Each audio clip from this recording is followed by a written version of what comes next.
सवेरे आज कोरा में तोरो जवानी खिलत हियौ मरद मगहिया पूरा रात पलंगिया हिलत हे रे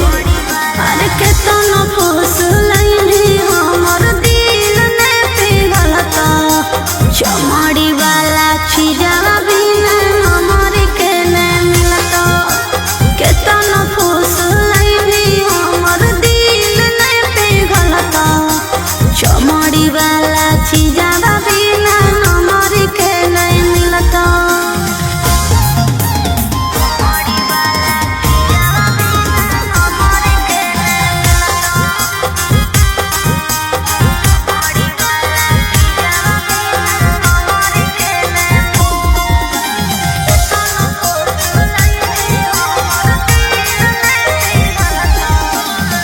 खोजो ही रुपया काहे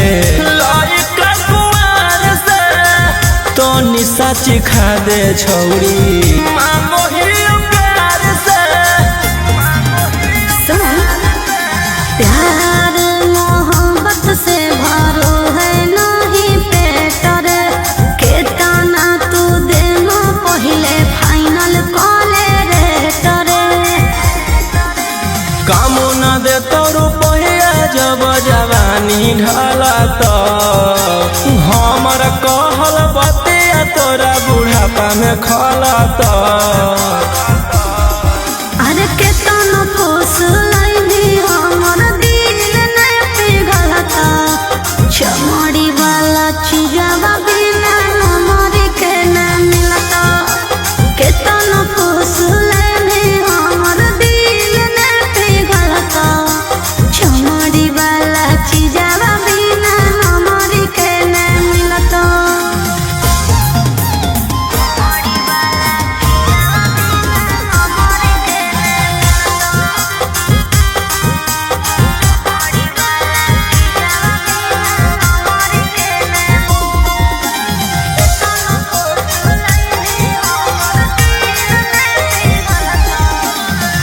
आज भर करा दे अपन चीजवा से भेट गे